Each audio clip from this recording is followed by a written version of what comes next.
hindi masyado siya brutal. Pag wala silang counterpart dito, paano sila makahanap ng amo, di ba? You and me just know how it feels when we're falling in love. Say what you wanna say to me now. I wanna wake up with you in the morning. Hello everyone! So welcome back to my YouTube channel. So for today's video, i-share ko sa inyo about sa Turkish working visa at also clarification about it.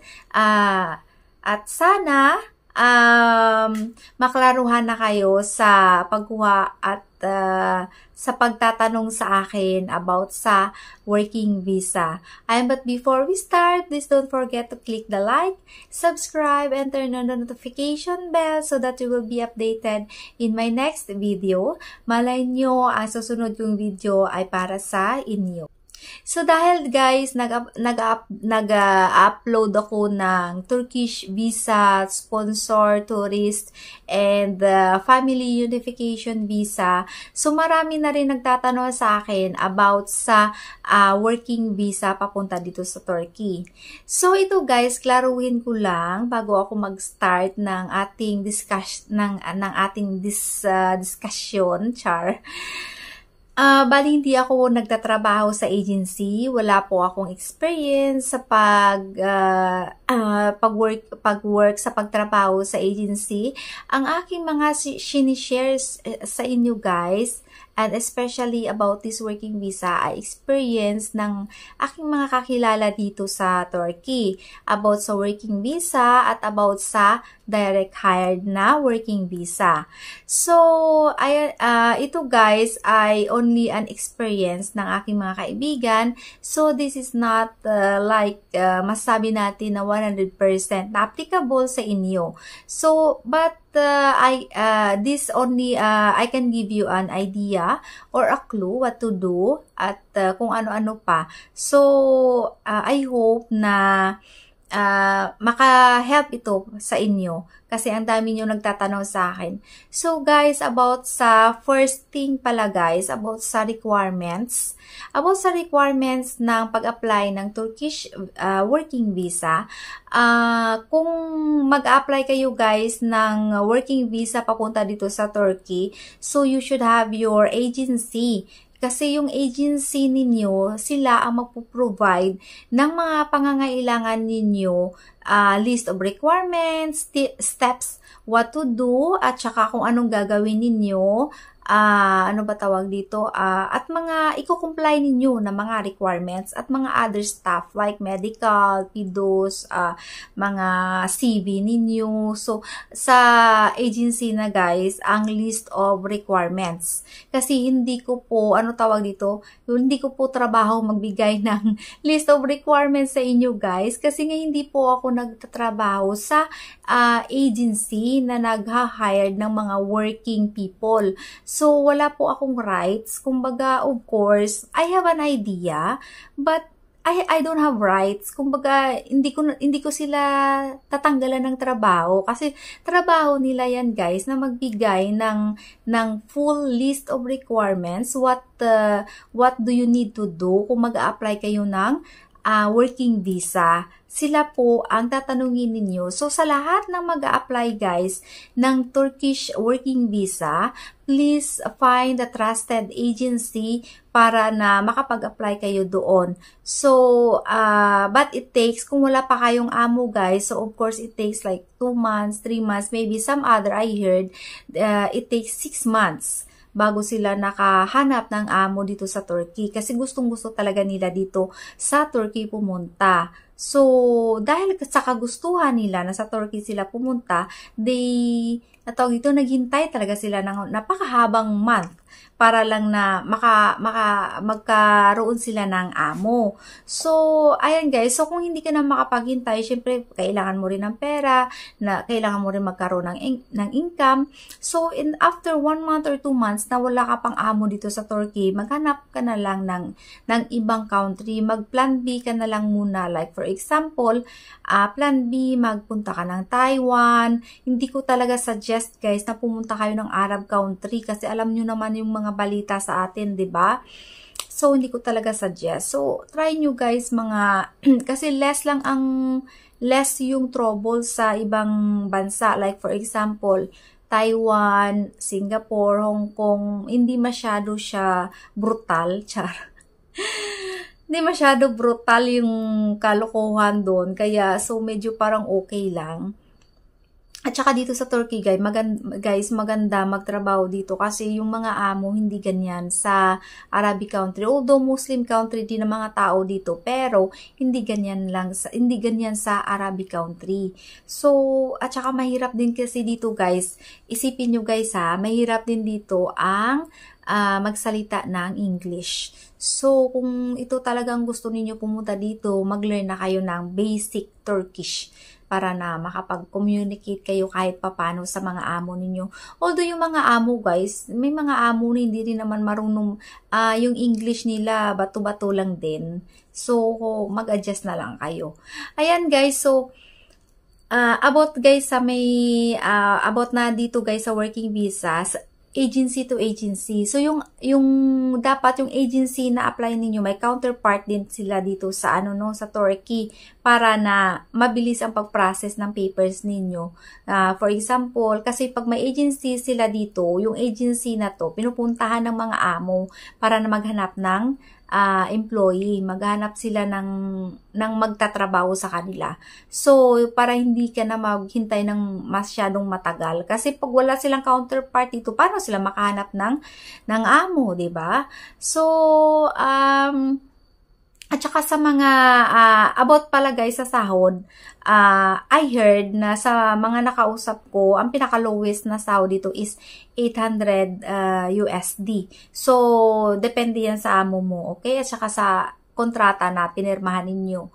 At about naman guys sa salary deduction, depende rin sa pinag-usapan ninyo ng amo ninyo kung ano ba tawag dito? Pag ano pala guys, pag agency to agency pala guys, kayo na bahala pala yan sa amo ninyo at saka sa agency nyo pala ang about sa mga kung may salary deduction kayo, no? Kayo na pala bahala dyan. Pero guys, sa number 2 naman is ang about sa hired working tourist, ang tawag dito, Turkish working visa naman guys, sa direct hired. Kung direct hired ka guys, yung amo mo dito sa Turkey, gagamit din siya ng agency dito. Then, yung agency dito, sila yung parang itong gawin mo. So, magsisend yung amo mo ng papers sa'yo. At ikaw naman nandyan ka sa Pilipinas, sumanap ka ng agency mo. At yung agency mo dyan, kausap mo dito sa agency ng amo mo, silang dalawa ang mag-connect. Ito lang ang guys, ang pinakamaganda guys na maganda na at pinakamabilis lang sa direct hired kasi may amo ka na. Na magpa-process ng papers mo. At about naman sa contract guys, ito ang tanong nila sa akin kung kinakaltasan ba sila ng amo, ganito. So, some of my friends, sinasabi nila na kinakaltasan sila ng amo sa expenses ng pagpunta nila dito. For example, $800 ang sahod niya. So, kakaltasan niya ng $100. Depende sa pinag-usapan ninyo kung magkano lahat ang amount na ginastos niya at kung paano mo yan yung ma-complete yung ginastos ng amo mo papunta dito sa'yo. So, nasa inyo na guys ang pag-usapan. Ayaw niya sana yan tanggapin. Kaso lang, wala na siyang choice. Nandito na siya. So, pumayag na lang siya para wala na daw gulo. Babakin mo guys, $100 no, yung ikaltas sa'yo. Pero siguro mga 3 months, siguro mga 6 months lang ata yun. So, depende. Depende, guys. And then, mayroon naman ako nakausap na maganda yung amo niya, mabait. Tawag ba dito, siguro, yayamanin siguro yung amo. Yung sahod niya is 1,000 USD. Tapos, hindi na siya talaga kinaltasan ng amo niya sa lahat ng expenses niya. Diba? Mayroon, ganyan, guys. Depende kasi sa matatagpuan yung amo, no? Matagpuan yung amo is, ano ba tawag dito, ng mayaman at saka maraming datong at saka generous. So, generous, kind, yung ganon, talagang ano tawag dito, hindi na niya kailangan nakaltasan ka pa. Kasi kailangan mo ng trabaho, kailangan mo ng pera, tapos kakaltasan ka pa. Yung parang ganon. But depende guys, again sa amo. Okay? Depende sa amo. So, ayan guys, ang pinakamaganda lang talaga sa direct hire is may amo ka na. Kasi pag apply ka lang, tapos wala ka pang amo, maghintay ka pa kung kailan ka magkaamo. So, tapos may times pa na pagkatapos ninyo mag-video call, baback up pa yung amo, di ba? Maghintay ka na naman kung kailan ka na naman, ano man ang amo. So, you always make a plan B kung ano ba talaga.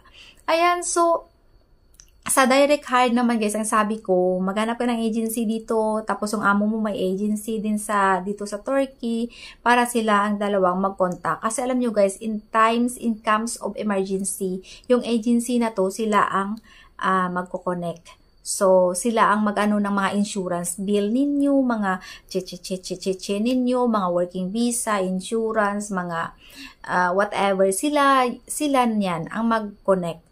So, para hindi kayo maguguluhan guys, yan ang gagawin ninyo.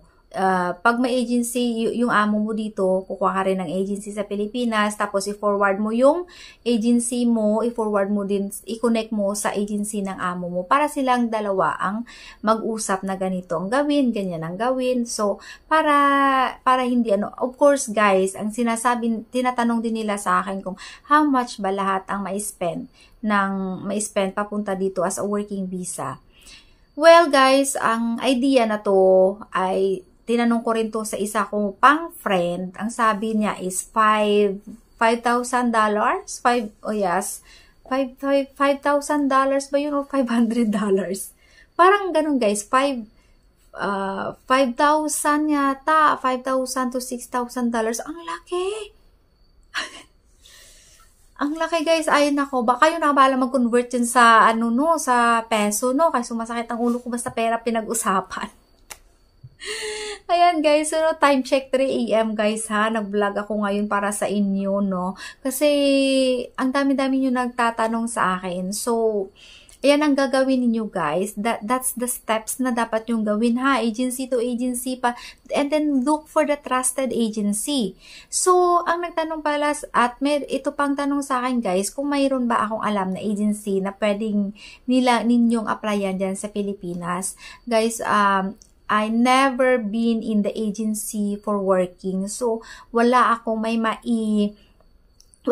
maibigay sa inyo na agency kung kung sino ba talaga, at saka sa mga city ninyo, kasi ako guys, Ilongga, so kayo naman ay dami nyo kung saan kayo nanggaling na mga provinces, so try to search kung saan ba ang agency na malapit sa inyo, but of course, you have to research kung mayroon ba silang license. Kailangan nyo talaga na may license. At saka yung mga nakausap ninyo guys, kung sino man ang inyong tawag dito, yung nakausap ninyo sa agency na yan, also kunin ninyo yung information niya, yung identification card niya, ID niya, or para mayroon kayo kung anytime naman, kasi alam nyo, usong-uso ngayon ang scam. So, syempre, kaya nga tayo nag-apply ng work, no, para na magkaroon tayo ng ng pera, tapos is-scam pa tayo, 'di ba? So parang di na makatarungan. Hindi makatarungan guys. So ayan guys, so make sure na may permit, at saka may anuhan kayo kung times na parang nagkalabo-labo ng lahat, 'di ba? So mayroon kayong paghahanapan. Ayan, so make sure talaga na may permit guys ang agency na 'yan. At sa mga agency naman na gusto akong maging tawag dito, maging agent ninyo, ayan, please contact me na lang. Pero please make sure na bago nyo ako i-contact, yung mga inyong mga permit, yung mga tawag dito, yung mga ninyo, mga permit ninyo, please ipakita nyo sa akin. I need to know, I need to kung license ba kayo o hindi. Kasi hindi talaga ako makikipag-work sa tao na illegal. Kasi ako, ang ano ko dito is, I want to help people. Hindi ko gusto na mayroong naloko, mayroon na niloko. Ayoko ng mga ganun. Yung dami-dami nga nagme-message sa akin na mag-invest, bla bla bla. Yung mga pyramiding, Diyos ko, pasalamat na lang ako guys, no? Wala akong pera, kaya kahit anong gawin nila, pagulong-gulong pa kayo dyan sa, ano tawag dito na, ma'am, kasi maganda tong anong ganito, ganyan. Ay, nako, may 5%, may 10% na, may 10% na interest, mga ganyan-ganon. Diyos ko, kahit ano pa, ang ganda-ganda ng sinasabi nyo sa akin, guys. Naku, wala kayong may mapapala sa akin dahil wala akong pera. Diyos ko, isa akong housewife. Wala akong kasahod-sahod, palalamunin. Kaya, nag-waste of time lang kayo sa akin, guys. At ako, guys, gusto ko, kaya nga ito ang ginagawa ko, guys. I want to help a lot of people, pero hindi ko magagawa na tumulong, especially mag-provide ng mga financial foods or something, no? Ganun, dahil wala nga akong pera. So, ito guys, I hope na dito lang sa this way, makatulong man ako kahit papano, libre, 'di ba? Magba-vlog-vlog ng kahit papano may matulungan ako, kahit hindi man ako maging success or maging maraming subscriber ko dito. I don't care. No, ang importante, masaya ako na marami nagsasabi sa akin, sis, thank you so much. Ang ano talaga ng vlog mo, grabe, natulungan ako, nandito na ako sa Turkey. It's because of your vlog, sinunod ko lahat, na-approve yung visa ko, ayan. Ganito, alam nyo guys, I am super happy. Alam mo, kahit siguro dati, alam mo, pangarap ko dito sa YouTube, magkaroon na ako ng kahit 10,000 subscriber man lang, 'di ba? Tsaka maraming views, pero wala. So, ito na ang ginagawa ko guys. Mas masaya pala na may natutulungan ako kaysa magkaroon ako ng maraming views tsaka subscriber tsaka pera. Kasi dito sa YouTube guys, sense lang talaga. Nakikita ninyo yung videos ko na 100 views. So, in 100 views na yan guys, 0.01 cents. Ayan. So, I'm not making money here in YouTube, but it's fine for me. Kahit 3 AM na nag-vlog pa rin ako para sa inyo guys, dahil I want to help all of you na nangangailangan ng information na to about dito sa pag-apply ng working visa. Ito guys ay hindi man siya maraming information, pero I explain it myself dahil gusto ko rin malaman ninyo ang reason kung bakit ko ginagawa to kahit na pagod na ako, 3 AM na, wala man akong kinikita. I just want to explain this all sa inyo. Ayan. So, please, always comment in my post, in my tawag dito. Dahil masaya ako, guys. Pag may nagko-comment, sobrang saya ako. Kasi meron, tawag dito, may nakapansin man lang ng vlog ko. Char. Nagpapalambing lang lola. Ayan guys, so see you in my next vlog guys. Napahaba na naman tayo at good luck sa inyong application. I hope na I hope na you will have a happy and prosperous life. Ayan, ano ba yung mga pinagsasabi ko na? Okay. Ayan, basta, I wish you all the best in your life. Ayan. So, thank you so much sa aking mga subscriber at saka sa mga nag-watch and like my videos. Ayan. Thank you so much sa inyo at God bless you all. At sa mga hindi pa nakapag-subscribe, sa mga bago pa lang dito, ayan, please don't forget to click the like and subscribe. Turn on the notification bell so that you will be updated in my next video. Ayan guys, and I'll be sharing all here in Turkey guys, culture at sa mga experiences. Ayan. So, just continue to comment para alam ko kung anong isusunod kong vlog. Char. Ayan guys. Thank you so much and God bless all.